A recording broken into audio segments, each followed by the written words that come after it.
तो उजवीकडे नंतर डावीकडे बघायचं. काय आहे ना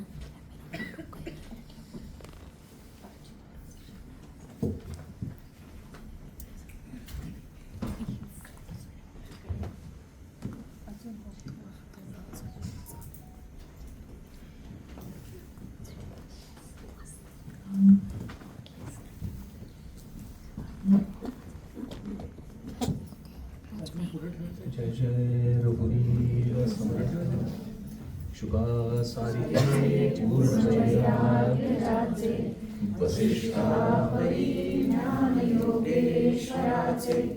कवी वाल्मिका सारिका मान्य ऐसा नमस्कार माझा सद्गुरु रामदासा. जय जय रघुवीर समर्थ. जमलेल्या सगळ्या भाविकांच्या चरणी वंदन करतो.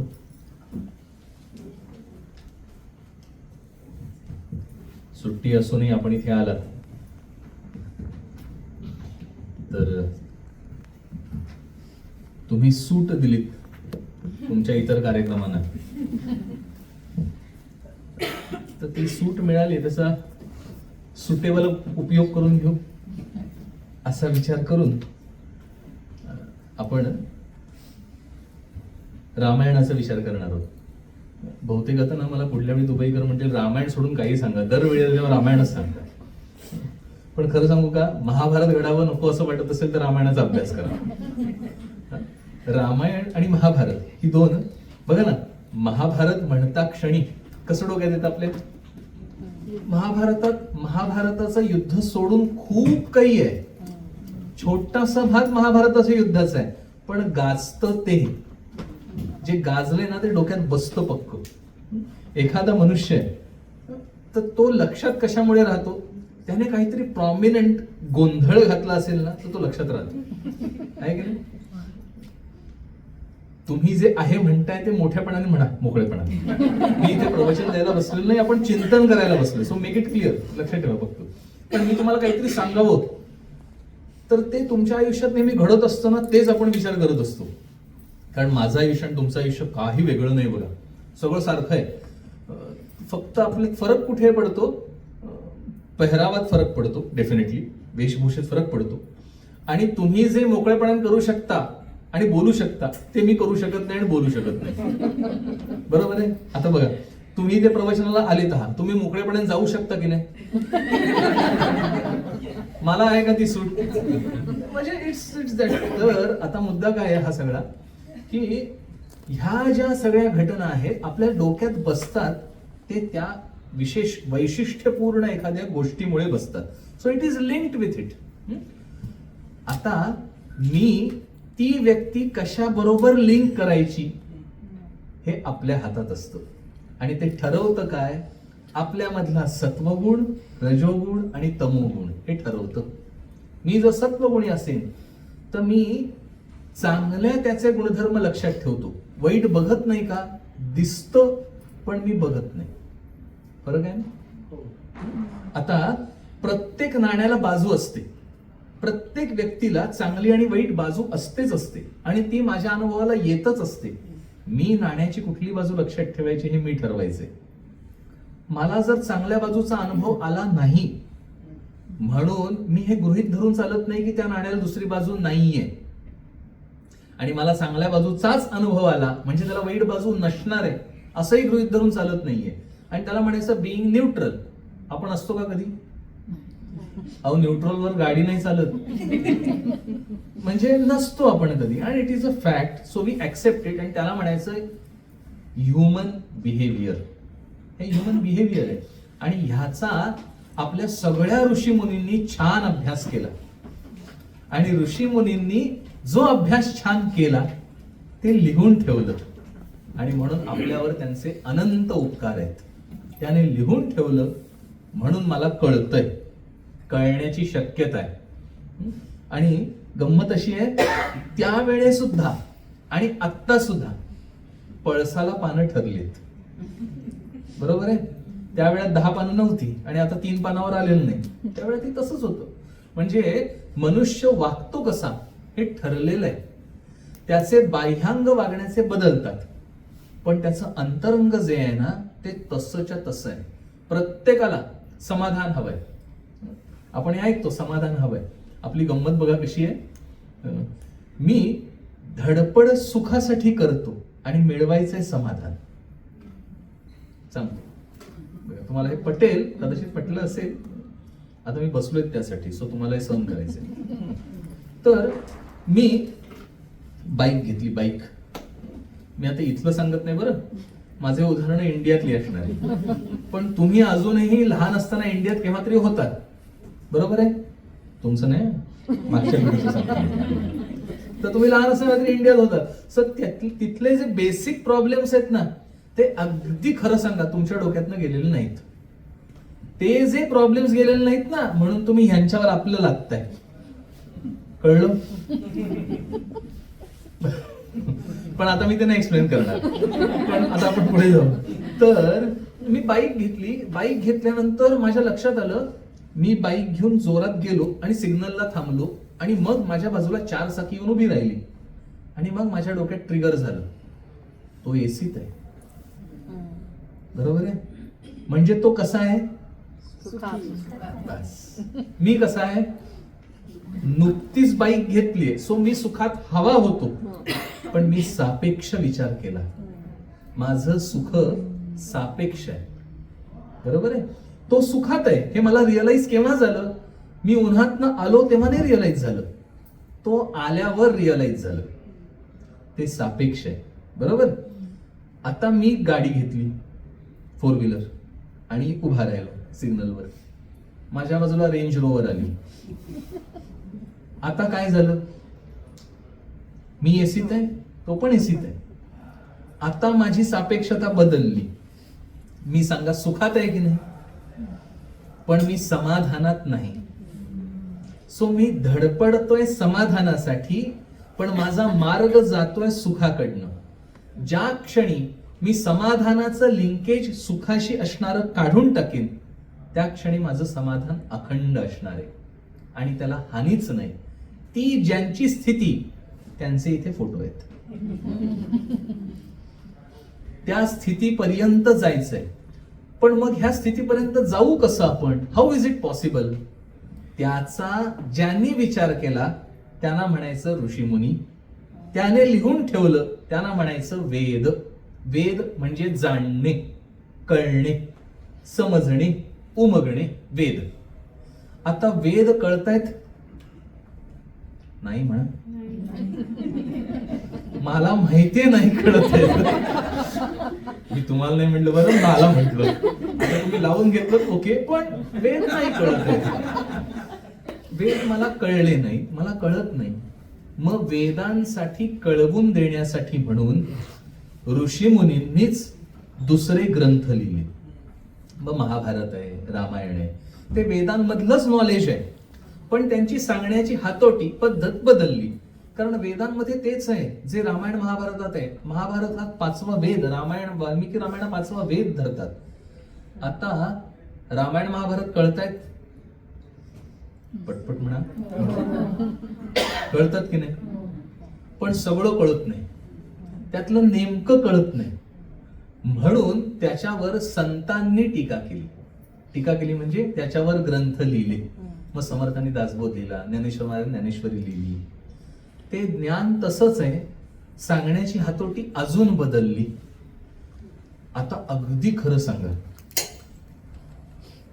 आत्माराम ग्रंथ समर्थांचा किंवा सोलिव सुख समर्थांचं किंवा ज्ञानेश्वर महाराजांचे काही ग्रंथ जे आहेत हे नाही कळत आपल्याला. ते भाषेमुळे कळतात असं नाहीये, नुसती भाषा कळते असं नाहीये. बघा, मी मागे एकदा उदाहरण दिलं होतं इथे, आता एक सांगतो. समर्थांचे मनाचे श्लोक आहे. कळे आकळे रूपते ज्ञान होता, तेथे आटली सर्व साक्षी अवस्था. यातला एकही शब्द अज्ञात नाहीये आपल्याला. कळे, आकळे, रूप, ते, ज्ञान होता, सगळे शब्द कळले. मराठी अर्थ. तेथे, आटली, आटली म्हणजे कळतं ना, आय थिंक सो. आटणं, दूध आटतं, बस. आटली, सर्व, साक्षी आणि अवस्था सगळे शब्द कळले. प्रॉब्लेम कुठे? हे सगळे शब्द एकत्र आले ना की काही कळत नाहीये. म्हणजे त्यांना म्हणायचंय काय नेमकं ते मला उमगत नाहीये. आणि ते उमगून जो देतोय त्याला म्हणायचं निरूपण. मग ते समजावून घेतो आपण. म्हणजे संतांचं सुद्धा वाङ्मय आपल्याला बुद्धीच्या पातळीवर कळत नाहीये. कारण बुद्धीच्या पातळीवर मी जेव्हा ते कळवून घ्यायचा प्रयत्न करतो, at that time I lack something. माझ्याकडे एलिजिबिलिटी नसते. संतांचं वाङ्मय केवळ मी खूप हुशार आहे म्हणून कधी कळत नाही. त्याला दुसरी एक जोड लागते आणि त्याचं नाव आहे श्रद्धा. मी शरण जावं लागतं त्यांना. आणि मी शरण गेलो की माझी जी बुद्धी आहे तीच बिकम्स एलिजिबल ते समजून घ्यायला. कारण तिथे चिकित्सात्मक बुद्धी जाते आणि जी पृच्छ करणारी म्हणजे विचार करणारी बुद्धी जागी होते. हा एवढा फरक घडतो. Isn't it simple? आपण प्रवचनाला बसलेलो नाही, तेव्हा तुम्हाला जे मोकळेपणाने वाटेल की नाही येस ऑर नो ते बिनधास्त म्हणा. हो, येस. तसा माझा आवाज मागपर्यंत येतोय ना? भांडारगृहात सूचना द्यायची मला सवय. ज्यांनी भांडारगृह गडावरचं बघितलंय, मोठा हॉल असायचा आणि माईक सिस्टम वगैरे काही नव्हती, त्यामुळे ओरडायचं. सो लहानपणी असणारी ओरडण्याची सवय मोठेपणी आई म्हणाली अख्ख्या तुझ्या जाऊ दे सगळ्या ह्याच्यातला हाच काय तो उपयोग झाला इथे. सांगायचा मुद्दा काय? ते संत आणि ती वचनं आणि मग त्यापैकी एक महत्वाचा भाग म्हणजेच हे वाल्मिकी रामायण आहे ज्याचा आपण विचार करणार आहोत. हे सगळं सांगण्याचा मुद्दा हेतू काय की वाल्मिकी रामायण म्हणजे स्पेसिफिकली आपण विचार करतोय तो वाल्मिकी रामायणाचा विचार करतोय. रामायण 100 आहेत, 120 रामायण आहेत. अनेक संतांनी अनेक जणांनी रामायण लिहिली, त्यापैकी आपण एक निवडले वाल्मिकी रामायण, त्यातला विचार करणार आहोत. आता मागच्या वेळी आपण जेव्हा मी प्रवचनाला आलो होतो आपण चिंतन केलं होतं बेसिकली, तर त्यावेळेला आपण रामायणातील काय विचार केला होता?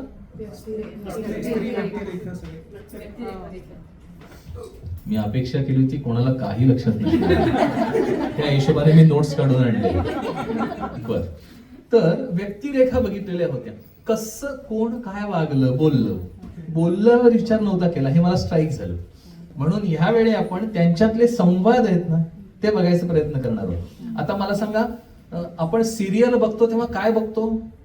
सिरियल बघता, चित्रपट बघता. आता ही तुम्ही चित्रपट बघता की नाही? Are you do you watch movies? So without sound do you watch movies? So what you listen in that sound? Dialogues. Dialogue म्हणजे काय? संवाद. काय गंमत आहे वा, मी पुढे काय बोलणार हे तुम्हाला आधी लक्षात आलेलं आहे. It's good, it's good.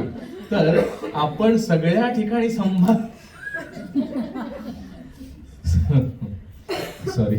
आपण सगळ्या ठिकाणी संवाद बघतो आणि घरात मात्र विसंवाद असतो, आहे की नाही? एकमेकांचं कधी पटलंय का? जर पटायला लागलं तर समजा देअर इज सम प्रॉब्लेम. आम्ही मकरंद वगैरे आम्ही असलो की नाही एकत्र दौऱ्यात असतो कधी कधी, तर आम्ही म्हणतो माझं आणि त्यांचं एकमत झालं याचा अर्थ मला किंवा त्यांना काहीतरी कुठली बेसिक प्रॉब्लेम आहे, त्याच्याशिवाय आमचं एकमत होतच नाही कुठल्याही गोष्टी चेष्टेने. म्हणजे इट्स लाईक म्हणजे जर आमचं वाकडं वाक्य आलं, yes we are okay, normal. आता हा जो विसंवाद तो संवादात कसा टर्न करायचा? संवादच आपल्याला हवा असतो. असं कोणी आहे का की विसंवाद हवा आहे? नको असतो.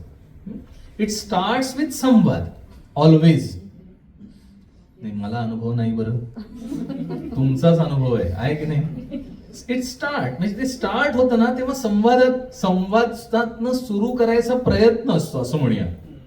ते जातं कुठेतरी भलतीकडे, ते जातं त्याला आपण काय करू शकत नाही, कारण पाणी आहे ना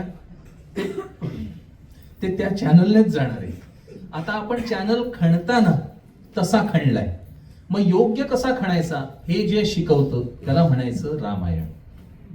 रामायणामध्ये सुरुवात झाली ते संवादातनं सुरुवात झाली. पहिला स्टार्ट वाल्मिकी रामायणाचा 2 महान व्यक्तींचा संवाद आहे स्टार्टलाच. कुठले 2 महान व्यक्ती आहेत? एक नारद आणि एक वाल्मिकी. तर वाल्मिकी ऋषी आहेत. ते ऋषी आहेत ह्याचा अर्थच मुळी ते तपाने तप करतायत. तप करणे, तापणे. आपण तापतो, ते पण तापले. पण ते कशासाठी तापले? त्यांना माहितीये मला काय साधायचंय आणि आपल्याला माहिती नाहीये, एवढाच फरक आहे. तापतात दोघही, पण मी कशासाठी हे करायचंय हे एकदा क्लिअर झालं की आपल्या क्रिया सुधारतात, आहे की नाही? तसं वाल्मिकी ऋषी ते तपःपूत होते, म्हणजे तपश्चर्येने परिपूर्ण होते, असे ते वाल्मिकी ऋषी आहेत. आणि या वाल्मिकी ऋषींच्या इथे स्टार्ट विथ कोण वस्मिन प्रणव आहे.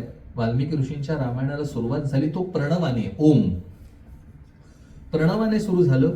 आणि पहिला प्रश्न आहे, कोण वस्मिन सांप्रतम लोके गुणवान कश्च वीर्यवान धर्मज्ञश्च कृतज्ञश्च सत्यवाको दृढव्रतः.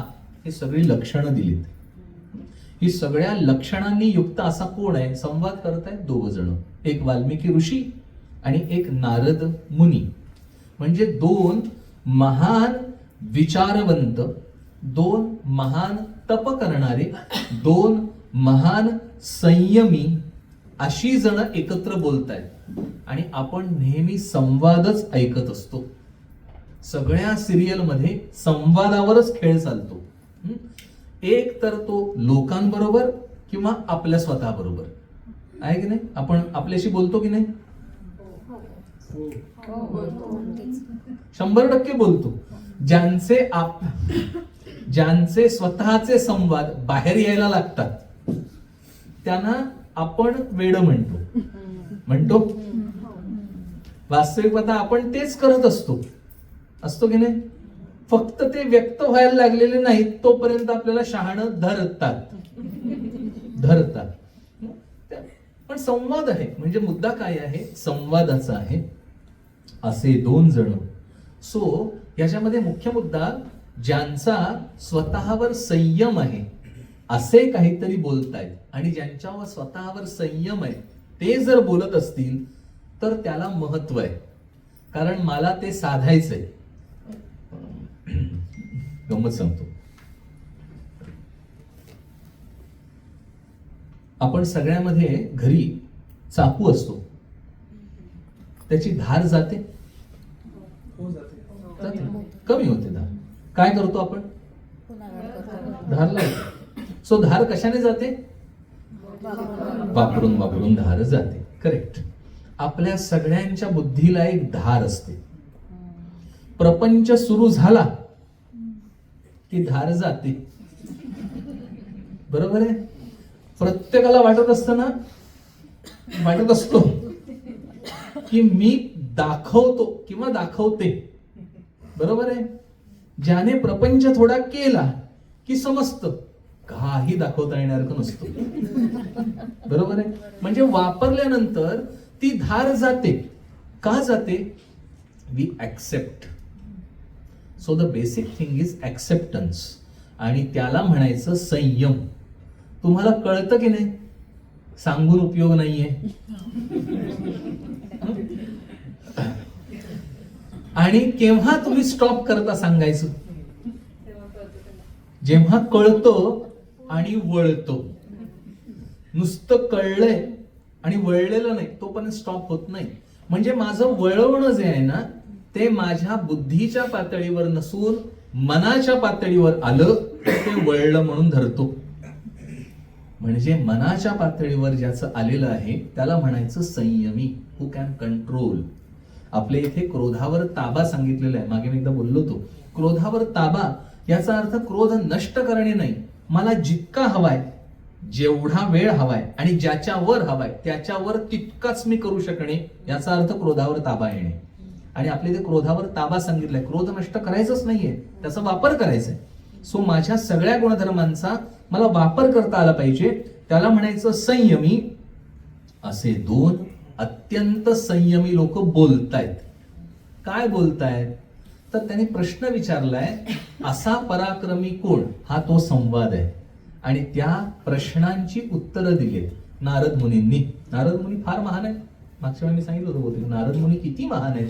हे एकमात्र आहेत. हे एकमात्र आहेत की ज्यांची पूजा देव पण करत आहेत, मनुष्यही करतोय आणि राक्षसही करत आहेत. आता ह्याच्याशी निगडीत आहे, कारण हे नारदच का तिथे आणले? कारण नारद तिन्ही लोकात जात आहेत. म्हणजे देव लोकातही आहेत, मनुष्यांकडे आहेत, राक्षसांकडे आहेत, वानरांकडे पण आहेत. ह्या सगळ्यांकडे जात आहेत. म्हणजे एकंदरीत 5 ठिकाणी नारद मुनींचा प्रवास आहे. कुठे कुठे? एक देव लोकात, एक मनुष्य लोकात, एक वानर लोकात, एक राक्षस लोकात, आणि ह्या सगळ्या भारतभर व्यापून असणारी म्हणजे ऋषी लोकात. ते ऋषी आहेत आणि ते ऋषींकडे गेले तरी ऋषीही त्यांची पूजा करत आहेत. थोडक्यात सर्वत्र पूजित असणारे असे नारद आहेत. मग ह्याला महत्व काय आहे विशेष करून?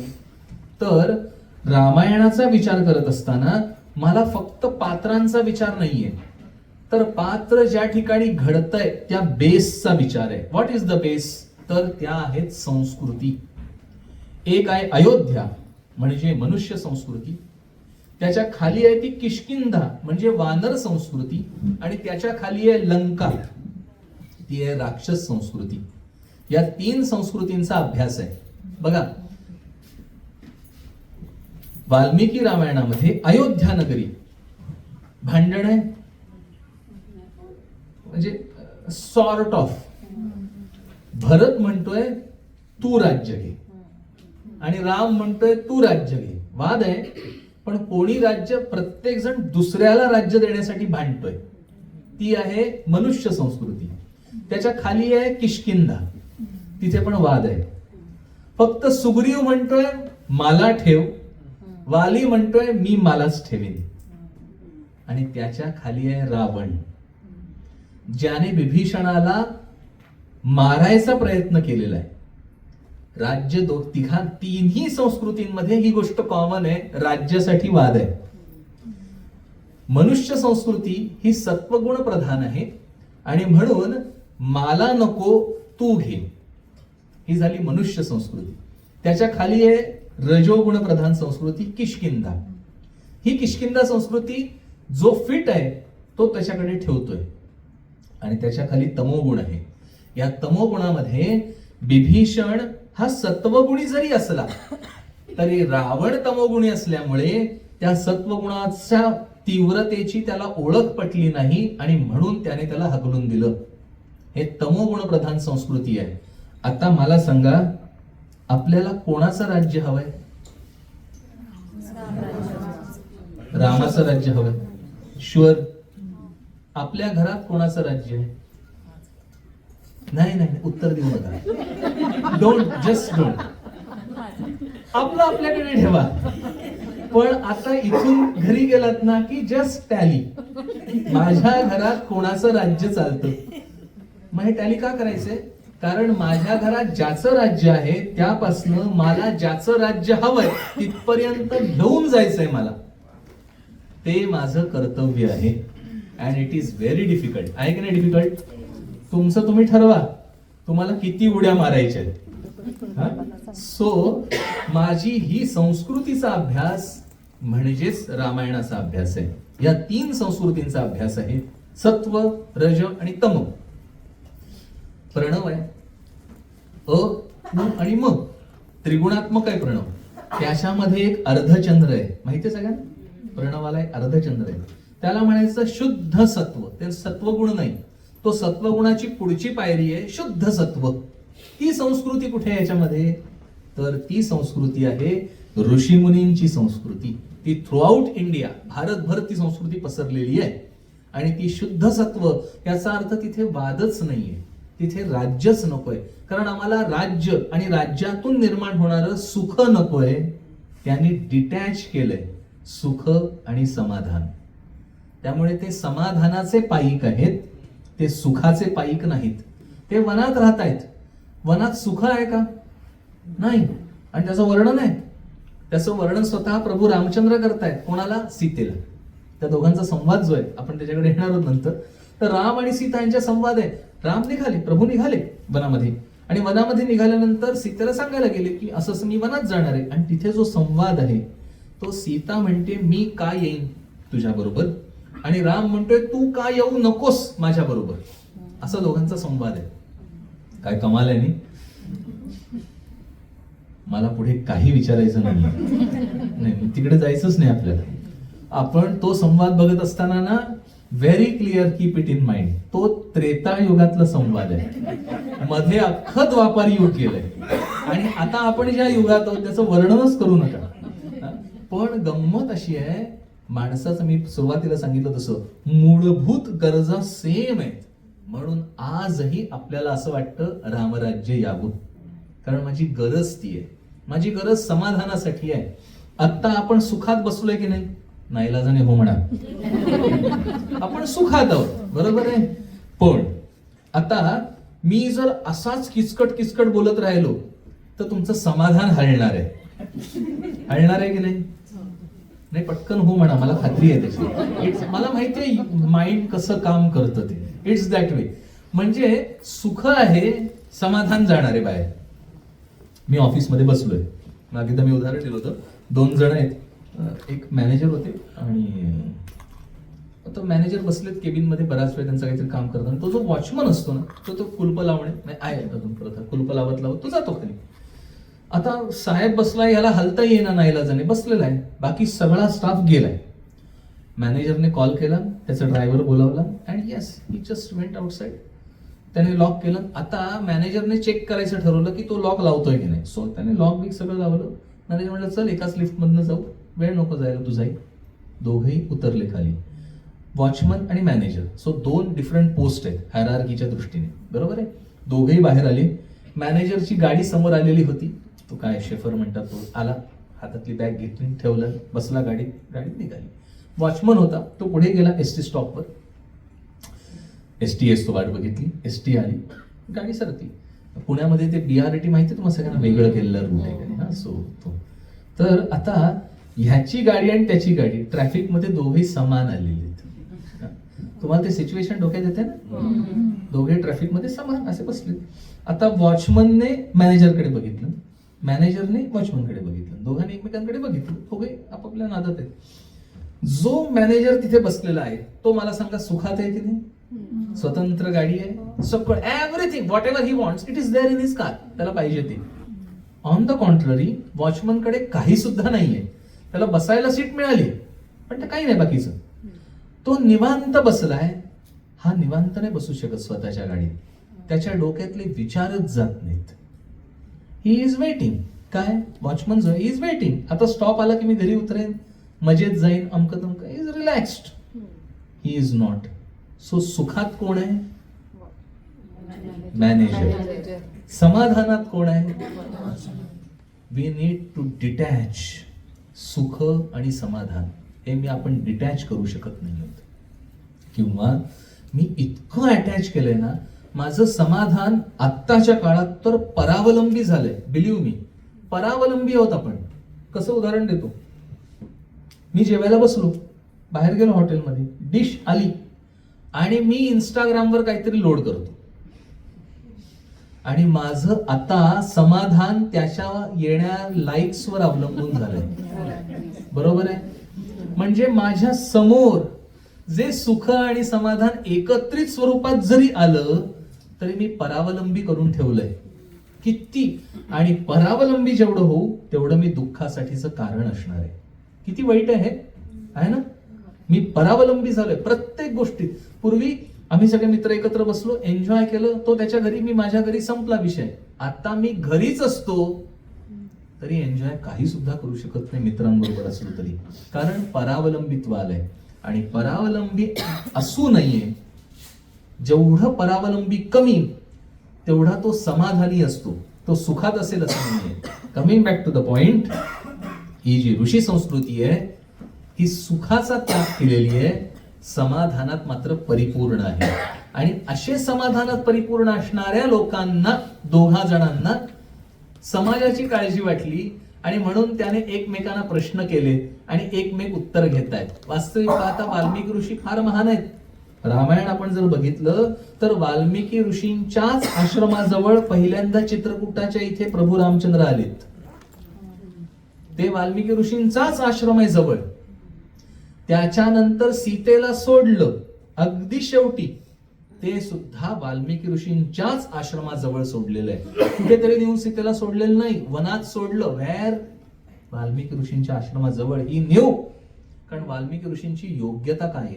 2 कुश घेतले आणि त्या मुलांच्या भोवती अभिमंत्रित केले. मंत्रामध्ये सामर्थ्य आहे, पक्क समजा. मंत्रात प्रचंड सामर्थ्य आहे. आपल्याला सामर्थ्य मिळवण्याची बुद्धी, निष्ठा आणि तंत्र. बुद्धी, निष्ठा आणि तंत्र तीनही नसल्यामुळे आपण मिळवू शकत नाही आहोत. मंत्राने प्रत्यक्ष अग्नी प्रज्वलित करता येतो. मी इथून काही तांब्याची तार लावून त्या अग्निकुंडामध्ये सोडतात. आपल्या सगळ्यांना माहिती असेल कदाचित, कळसाचं दर्शन घेतलेलं चालतं, माहिती आहे सगळ्यांना? देवाचं दर्शन नाही झालं, कळसाचं दर्शन घ्या. मला सांगा, मग कळसच बसवा ना. हा विचार का आला का कोणाच्या मनात? बरोबर आहे की नाही? पण हा विचार तरी आला का? नाही म्हणा, मला माहिती नाही आला. वाय? आपण ते ओव्हरलोक, म्हणजे ते ओव्हरलोक होतं. मग ते का घ्यायचं तसं? व्हाय? तर जेव्हा प्राणप्रतिष्ठा करतात तेव्हा भगवंत ज्याची मूर्तीची प्राणप्रतिष्ठा आहे तिथून एक जाड तांब्याची तार कळसापर्यंत आत नेऊन सोडायची असते. म्हणून भगवंताचं दर्शन नाही घेता आलं तर ती ताकद त्या कळसापर्यंत आहे, म्हणून कळसाचं दर्शन घेतलेलं चालतं. आता बाह्यांग गेलं, अंतरंग गेलं, बाह्यांग राहिलंय. हे गणित आपलं आहे. कारण त्याच्या मागचं लॉजिक, त्याच्या मागचा तो विचार गेलाय. आणि विचार नाही गेला, विचार करणारे हरपलेत. कारण मला विचारच नाही करायचा, मी त्याकडे दुर्लक्ष करतोय. खूप गोष्टी आहेत आपल्या संस्कृतीमध्ये. खरंच सांगतो, ऋषीमुनींनी काढलेली आपली संस्कृती आहे. आपण ऋषीमुनी म्हणतो ते सगळेच्या सगळे सायंटिस्ट होते. तुम्ही आता एक काही 2 वर्षापूर्वी एक जॅपनीज सायंटिस्ट होता, त्याने ते पुस्तक लिहिलं, आय थिंक सो आहे युट्यूबला, बघाल तुम्ही तर. त्याने ते सांगितलं, फ्रिक्वेन्सी, साऊंड फ्रिक्वेन्सी ने वॉटरवर सर्वात जास्त परिणाम होतो, पाणी. आणि मग मला एकदम आठवण झाली की आमच्या इथे पूर्वीची जी लोक होती ते भांड घ्यायचे, मंत्र म्हणायचे आणि ते प्यायचे, अभिमंत्रित करून प्यायचे. बरोबर आहे? केव्हा पटलं हे? जेव्हा त्या माणसाने सांगितलं की मी हे प्रूव्ह केलंय तेव्हा मला पटलं. नाहीतर आम्ही त्यांना काय म्हणायचो? खुळे. हे ऋषीमुनींनी संशोधन केलेलं आहे.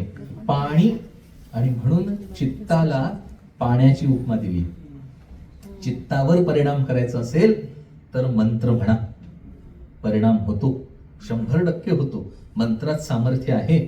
आपल्या ठिकाणी तंत्र नसेल ना तरी चालतं, निष्ठा पाहिजे तर ते सगळं खेचून आणतं. पक्क मग लक्षात ठेवा.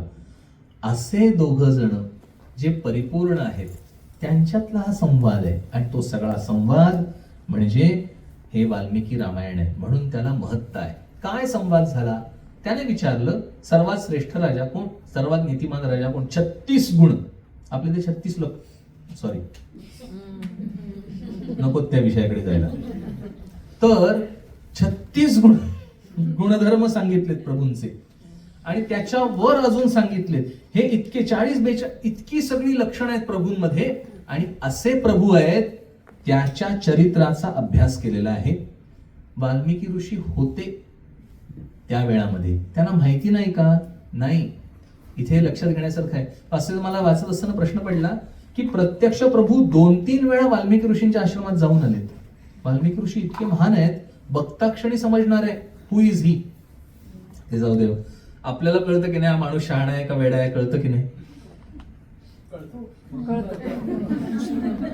मी कुठे बसलोय मग कळतं, साधारण तरी कळतं.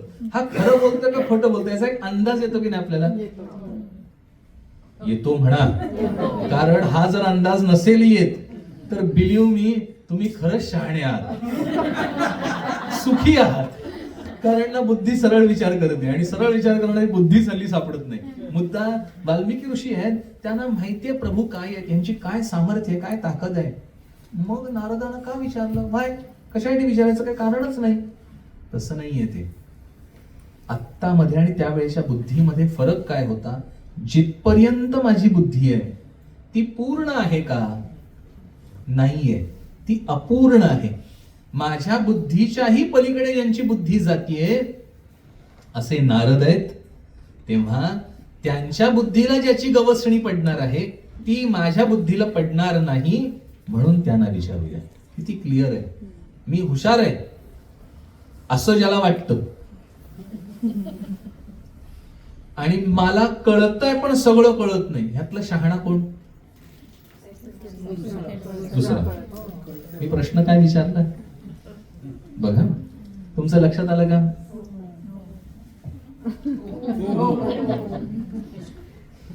मी हुशार आहे असं ज्याला वाटतं आणि ज्याला कळतंय मला कळत नाही, त्यातला शहाणा कोण? मी काय प्रश्न विचारायला हवा होता? हुशार कोण? नाही, म्हणून स्पेसिफिक टर्म्स यूज केले. शहाणा कोण? मला हुशार नुसतं नकोय, मला शहाणा हवाय, ज्याची बुद्धी चालते आणि ज्याच्या बुद्धीला परिस्थितीची गवसणी येते, तो शहाणा होतो. काही वेळा मला काही कळत नाहीये असं दाखवणं हे शहाणपण असतं की नाही? काय अनुभव आहे तुम्हाला? That matters. मला कळलेलं नाहीये म्हणजे तुम्हाला आता आम्ही माझं उदाहरण देतो. आम्ही परीक्षेला बसलो आणि मी समोरच्याच्या पेपरात बघितलं, हे असं वाटतं का की टीचरला कळलेलं नसतं? असं वाटतं की नाही? पण ते टीचरला कळलेलं असतं की नाही? कळतं. That's the catch. म्हणजे तू हे करतोस असं सिद्ध सोडून द्यावं. तर म्हणजे त्यात शहाणपणा असते, टीचर सोडून देते. मी एखादी मस्ती केली तर मी ती सोडून देतो, टीचर म्हणजे जाऊ दे छोड दो, असं आयुष्यात करतो. त्याला शहाणं म्हणायचं. व्हाय? कारण ना लिंकेज समाधानाशी आहे. समाधान हा डोक्यातला शब्द जाऊ देऊच नका. सगळं लिंकेज जे आहे ना ते समाधानाशी आहे. आणि समाधान म्हणजे काय? सम चित्त, सम शांत राहणे. आधण, माहिती तुम्हाला काय आधण हा शब्द आहे? गरम करत ठेवलेलं. हा, आपण म्हणतो आधण आलं. ते व्हॉट इज दॅट आलं? जे सम होतं ना ते बिघडलं, पण कार्यासाठी ते बिघडवणं गरजेचं असतं. मला तांदूळ घातले माहिती आहे पाण्यात, उकळलं. उकळल्यानंतर काय करतो आपण? भात ठेवण्यासाठीच हा पराक्रम केलाय, पण नंतर ते बारीक करतो आपण. जे आता आवश्यकता नाही, मग ते आपणहून शिजतं. बरोबर आहे? त्याचं आधण येणं गेलेलं असतं. बघितलंय? तांदूळ घालता क्षणी त्याचं टेम्परेचर खाली येतं. आपलं तसं आहे बघा. आपण एकटे असतो ना तेव्हा उकळ्या फुटत असतात. बस, मला पुढे नको एक्सप्लेन. मुद्दा ते समाधान एका स्थितीत आणणे, ह्याचं लिंकेज सोडायचं नाहीये. आणि ते शिकवणारा ग्रंथ तो संवाद आहे वाल्मिकी ऋषींचा, की कसे प्रभू आहेत आणि ते काय वागले कुठल्या परिस्थितीत, आणि ते डिफाईन केले. खूप बारीक सारीक गोष्टी आहेत त्याच्यामध्ये. हे नारद मुनी आणि दुसरे कोण? वाल्मिकी ऋषी, या दोघांमधला संवाद आहे. दोघही समाधानी आहेत, ज्यांचं समाधान हलतच नाही, चित्त हलतच नाही. तुम्ही बघा, हे ज्याचं चित्त लगेच हलतं, आपलं चित्त हलतं. काही जणांचं चित्त हलत नाही असा आपल्याला अनुभव येतो. तुम्हाला सांगतो आता, अट्टल गुन्हेगार जे असतात की नाही त्यांचं चित्त नाही हलत. अट्टल हुशार जे असतात ना त्यांचं चित्त हलत नाही. दोघांचे चित्त हलतं, हल्लय असं कळू देत नाही. आणि दिस इज द गिमिक. ते हळूहळू तसंच ठेवत राहिलं की आपलं लिटरली चित्त शांत राहायला लागतं. करून बघा, तुम्हाला गृहपाठ. गृहपाठ म्हणजे काय? तुम्ही ना ट्रान्सलेट केलाय हा शब्द. मला ट्रान्सलेशन नकोय. ते गृहपाठ म्हणजे होमवर्क. मी इंग्लिश मीडियम मध्ये शिकलोय, सो मला होमवर्कच असायचा. हा, मी पहिल्यांदा गृहपाठ म्हटलं. गृह आणि पाठ काय संबंध आहे? Just leave it. माझा मुद्दा घरी गेल्यानंतर प्रयत्न करा. घरी जाऊ दे, इथून खाली उतरेस्तोपर्यंत चित्त शांत राहते का बघा. हा? ज्या क्षणी तुम्ही मोबाईल हातात घ्याल, इट्स गॉन. काय गॉन होणार आहे? चित्ताची शांतावस्था. आणि हे दोघ जण पूर्ण शांत चित्त असणाऱ्यांनी ज्याचा विचार केला ते म्हणजे रामचरित्र. आणि रामचरित्राच्या शेवटी, त्या समासाच्या शेवटी वाल्मिकी ऋषी वर्णन करतात, नारद मुनी सांगतात, जो ह्या रामचरित्राचं चिंतन मनन वारंवार करील तो खरा समाधानी होईल, असं त्या समासाच्या शेवटी फलश्रुती दिलेली आहे. आता मला सांगा, आपल्या सगळ्या ग्रंथांची, म्हणजे एस्पेशली आपण ज्या पोथ्या वाचतो की नाही, त्याची फलश्रुती काय असते? सुख मिळेल, समृद्धी मिळेल, सगळं असतं त्याच्यात. बरेच वेळा हा शब्द मिस होतो, समाधान मिळेल. आहे का बघा. आपण संकल्प तुम्ही सोडलाय? पूजेमध्ये संकल्प असतो. द्विपद, चतुष्पद, म्हणजे दुचाकी आणि चारचाकी.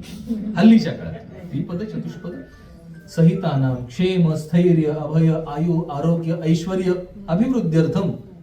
समाधानाची वृद्धी मागितली.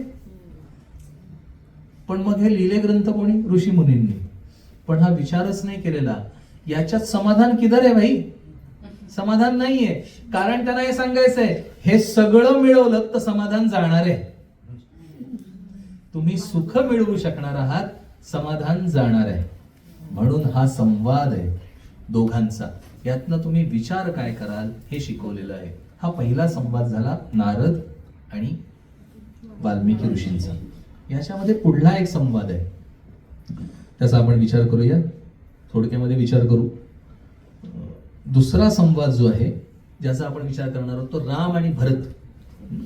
तो टोटली डिफरंट आहे संवाद. आपण सगळ्यांनी बघितलंय, मगाशी मी सांगितलं तसं दोघांमध्ये भांडण कसं आहे? तू राज्य घे असं आहे. आता जेव्हा भरत येतो प्रभूंना भेटायला, आपल्या सगळ्यांनी लक्ष्मण भयंकर रागवलेला आहे. आणि त्या रागाला पारावार नाहीये त्याच्यात. का? कारण त्याच्या मनाने हे दृढ घेतलंय की हा रामाशी युद्ध करायला आलाय. आणि राम म्हणतोय, तू शांत बस, मला पूर्ण खात्री आहे तो मला परत घेऊन जायला आलेला आहे, असं प्रभू सांगताय. काय गॅरंटी आहे? दोघांच्या चित्ताची स्थिती काय असेल? भिन्न, टोटली भिन्न आहे. कशामुळे झाली? ॲझम्पशन. We assume. हे सगळं जे गणित ना ते आपल्याशी लावायचं. बरं, आता किती वेळा असं होतं, उगाच मी तो विचार केला, तसं काही नव्हतंच. असं घडलंय का?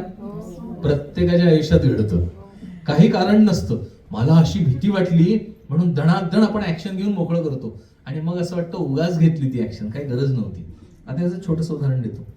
उगाच बोललो मी, असं कधी होतं का? हा, बरेच वेळा होतं. आणि बोलल्यानंतर वाईट वाटतं, असं होतं. कशामुळे झालंय? नाही नाही नाही, तुम्ही ते अलीकडच्या क्रियेकडे नका जाऊ, नंतरच्या क्रियेला आहे. ते उगाच जे वाटतंय ना त्या क्रियेचा विचार करा. आय रिअलाइज, मला कळलं किंवा मला पटलं, ह्याची गरज नव्हती. आता आपण ह्या खेळावर येऊ, पटण्यावर. मला पटेच नाही ना जोपर्यंत, तोपर्यंत मला हे कधी वाटणार आहे का बरोबरच केलं मी, नकोच होतं त्यांनी करायला, पटलेलं नाही. म्हणून ती स्थिती आहे चित्ताची. जेव्हा पटलं, नको होतं, असं नको होतं करायला, पटलं म्हणजे मला केव्हा पटतं? विचार केल्यावर मला पटतं, त्याचा परिणाम बघितला की मला पटतं. आणि म्हणून ऋषींनी परिणाम बघितला, याचा परिणाम चांगला नाही, म्हणून परिणामांचा विचार करून रिव्हर्स इंजिनिअरिंग करून ऋषी मुनींनी कसं वागा हे लिहून ठेवलं. आपल्या इथे प्रत्येक गोष्टीचं सायन्स आहे, त्यापैकी एक सायन्स पॉलिटिकल सायन्स आणि त्याचा इलॅबोरेट स्टडी आपल्या ऋषीमुनींनी केला. त्याची झलक राम भरत संवादात आहे. राम भरत संवाद काय, तो संवाद जर तुम्ही वाचलात, म्हणजे मी जे सांगतोय ना ते फार अल्प आहे बरं, तुम्ही प्रत्यक्ष वाचा. हे मला सांगायचं अशा करता त्याच्यामध्ये बिटवीन द लाईन्स रीड करण्यासारखं खूप आहे. त्यासाठी आधी लाईन्स तर वाचू, बिटवीन द लाईन्स बाद नंतर. काय मी त्यातले काही ओव्या लिहून आणल्या, आय डोंट नो मी किती सांगू शकेन. त्याने गव्हर्निंग अँड रुलिंग अथॉरिटीने काय काय विचार करावा, त्यातला त्याने सांगितलंय मंत्री कसा असावा याची व्याख्या प्रभूंनी केलेली आहे. मंत्री म्हणजे कोण आणि त्याने काय करावं, तर त्याने सांगितलंय जो स्वतः पूर्णतः, मंत्री म्हणजे minister, so minister play the vital role in administration. मला सांगा, जो प्रेसिडेंट आहे, प्राईम मिनिस्टर आहे किंवा किंग आहे, त्याच्या हाताखालचे जे मंत्री असतात ऍक्च्युअल वर्किंग ते असतात. राजा काहीच करत नाही, प्राईम मिनिस्टर थोडी सगळं काय काम करतात, नाही करत. सो ऍक्च्युअल वर्किंग कोण कोण आहे, ते मंत्री आहेत. तर ते कसे असावेत याचा श्लोक आहे. आय थिंक सो मी श्लोक तुम्हाला, कच्चिद आत्मा समा शूरा, अर्थ सांगतो त्यापेक्षा. मी संस्कृत सांगू का? नको म्हणा. म्हणजे मी संस्कृत सांगणार आणि परत एक्सप्लेन करणार, just get to the state point. तर जो अत्यंत शूर आहे, जो निर्व्यसनी आहे, जो ज्याची निष्ठा राजावर परिपूर्ण आहे, इथे राजा म्हणून राजा, प्राईम मिनिस्टर व्हॉट एव्हर, तर ज्याची निष्ठा परिपूर्ण आहे आणि ज्याच्या इंद्रियांवर विजय आहे, अशांनाच मंत्री नेमतोस ना, असं रामाने भरताला प्रश्न विचारलाय. सो मंत्र्याची व्याख्या केलेली आहे तिथे.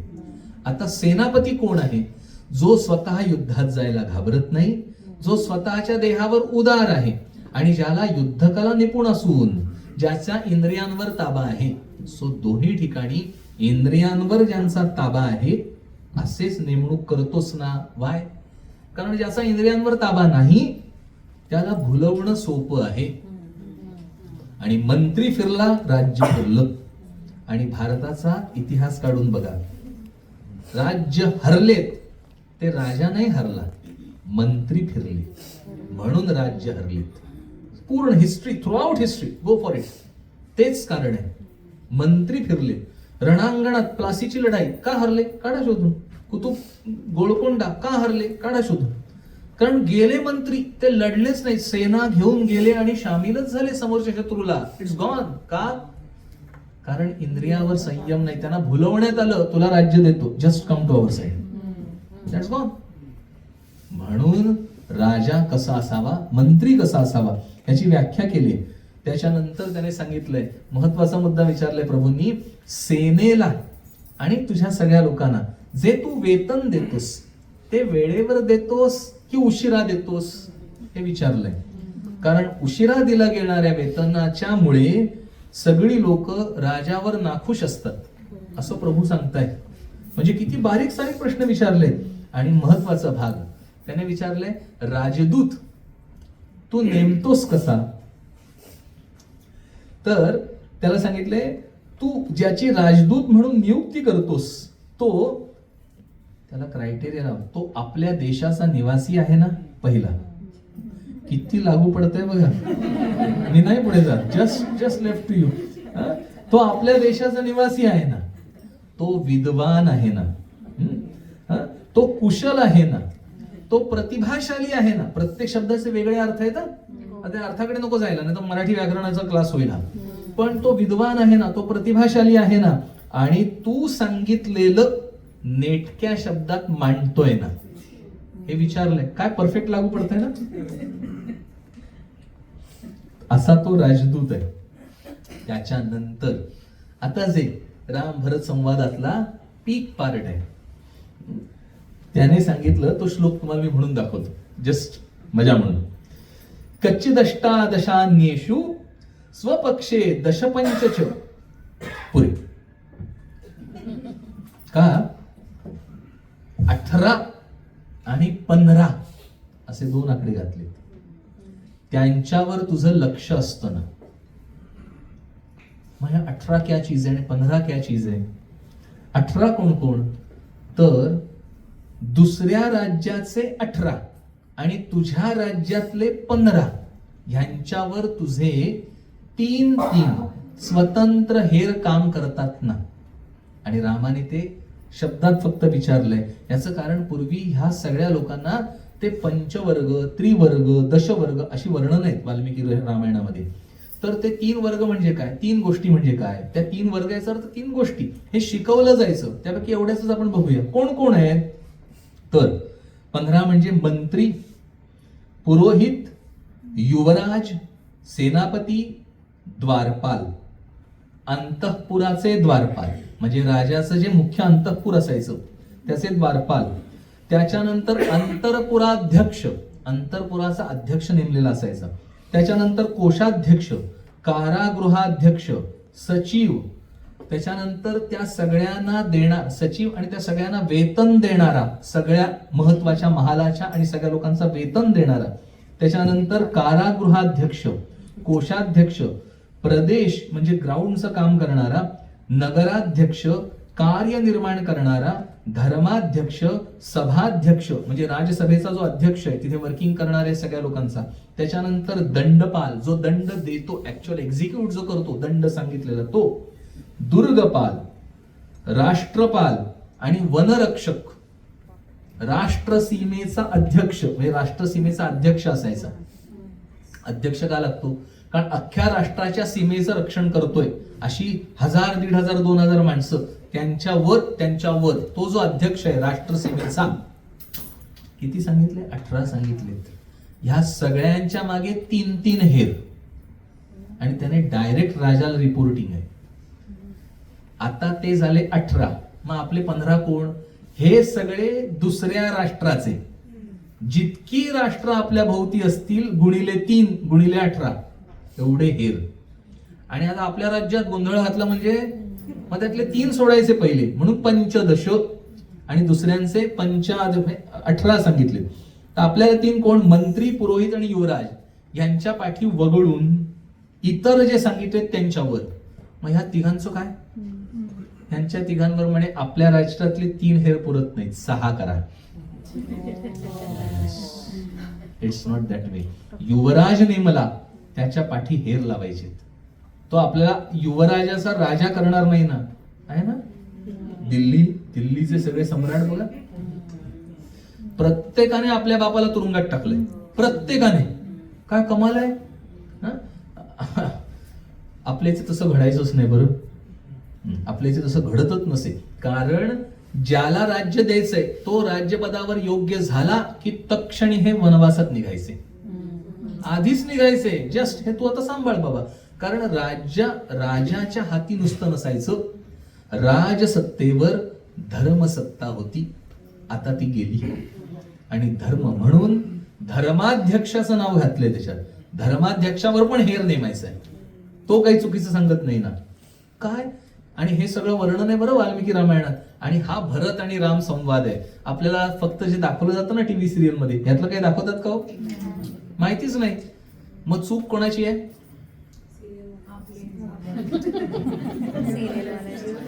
माझं ज्ञान सिरियलवर अवलंबून आहे.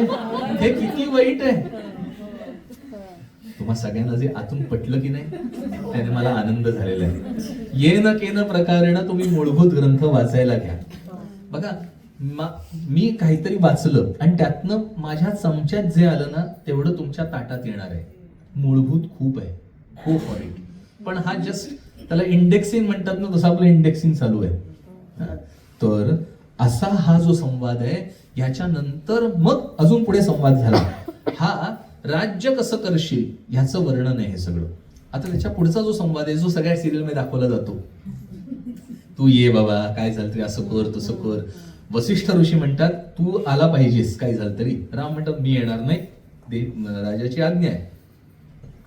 तिथे राजा म्हणण्यापेक्षा प्रभू रामचंद्र म्हणतात माझ्या वडिलांची आज्ञा आहे आणि वडिलांची आज्ञा मी मानणार आहे. आणि गंमत अशी आहे, वडिलांनी आज्ञा केलीच नाहीये.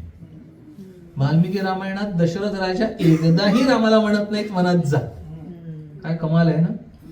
राणी सांगतेय तू वनात जा, त्याच्यावर प्रभू म्हणतायत राजाची, ती म्हणताना म्हणते की राजाची अशी इच्छा आहे की तू वनात जा. प्रभू म्हणतो अगं राजाची इच्छा आहे असं कशाला सांगतेस, तू सांगितलंस तरी मी जाणार आहे वनात. हा कॉन्फिडन्स आहे. आणि हा कॉन्फिडन्स केव्हा आला? कारण राम प्रभू तसं वागायचे. वास्तविक आता कैकेयीला आनंद झाला होता. पहिल्यांदा मंथरा जेव्हा सांगायला आली तेव्हा कैकेयी इतकी खुश झाली.